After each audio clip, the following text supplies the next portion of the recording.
एक छोटे से गांव में एक बुद्धिमान कबूतर पिंकी, एक दयालु मुर्गी मुनिया और एक आवारा कुत्ता शेरू रहता था।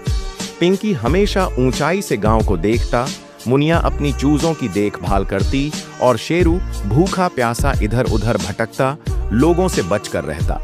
एक दिन जोरदार आंधी आई, मुनिया अपने दड़बे में छिप गई, पिंकी पेड़ पर बैठ गया, लेकिन शेरू भीगता हुआ ठंड से कांपने लगा। पिंकी को दया आई, उसने मुनिया से कहा, हमें शेरू की मदद करनी चाहिए। मुनिया पहले डरी, लेकिन फिर कुछ दाने निकाल लाई। शेरू पहले गुस्से से गुर्राया, पर भूख के कारण खा लिया। धीरे धीरे वह बदलने लगा। अब वह अंडों की रखवाली करता, मुर्गी और चूजों को